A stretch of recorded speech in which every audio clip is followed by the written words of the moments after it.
So another very important reaction is the sulfonation of benzene. It is again under the category of electrophilic aromatic substitution. So you can check out the previous two videos. Now, in the sulfonation of benzene, we get Benzenesulfonic acid as the product. So this is your Benzenesulfonic acid. Mostly it is represented like this. And it has got a great utility. A lot of products can further be made from this, but let's just first understand how do we arrive from benzene to Benzenesulfonic acid. So in this case, we only use H2SO4 here. So how does this exactly work? Let's look into the mechanism of this. So like nitration in the previous video, here you have two molecules of sulfuric acid. And again, you have to imagine one as acid and one as base. Now, since they both are same, so you can take any, unlike the previous one. So, in this case, the lone pair of oxygen takes up this hydrogen, and then you get one of this molecule like this. Again, you can spot an OH2 who wants to get out, so it is thrown out. When it is thrown out, the vacancy is fulfilled by this lone pair of oxygen temporarily over the sulfur. So now your sulfur looks somewhat like this, and since this has given its lone pair, so it will be having a positive charge. Now this particular cation is not exactly cation, because cations are mostly carbon based, but this particular entity carrying this positive charge is highly reactive, and this is what, like in the previous video, we saw nitrosonium ion. So this is that important ion. I cannot find the name of this particular species in the Claydon, the book from which I am referring to for these sessions, but okay, so this molecule is what actually which goes and react with benzene.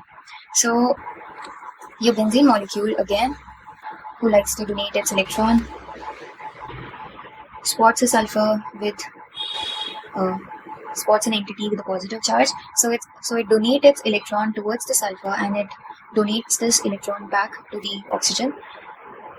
And now you have this intermediate.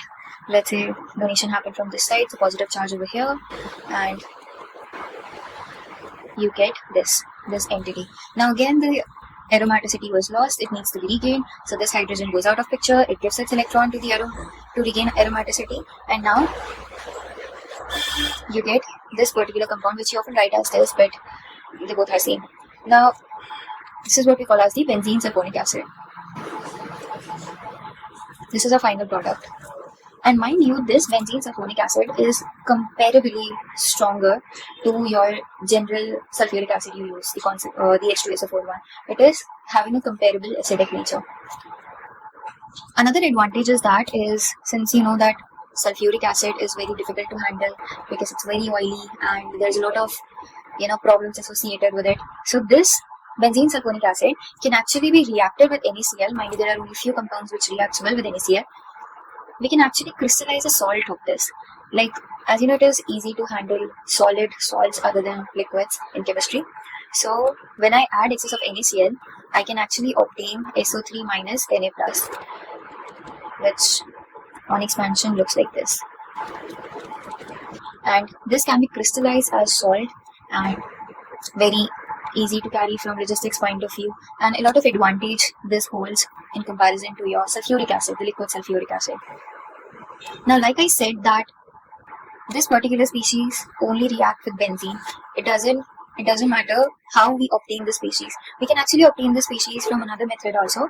So when we take SO3 with concentrated H2SO4, so SO3, let me just draw it here. SO3 with conc H2SO4. So this kind of reacts like this. So this is your H2SO4 sulfuric acid. This is your sulfur trioxide. It donates its lone pair to this hydrogen. Take this hydrogen, and so you get, it's just one hydrogen. And on the other side, you get O minus and OH. We don't need particular this species. This again, we obtain the same species we were talking about, and we can then carry out this reaction further. So anyways, you can use any reaction combination to obtain this particular species. So that was it about the sulfonation of benzene. Thank you.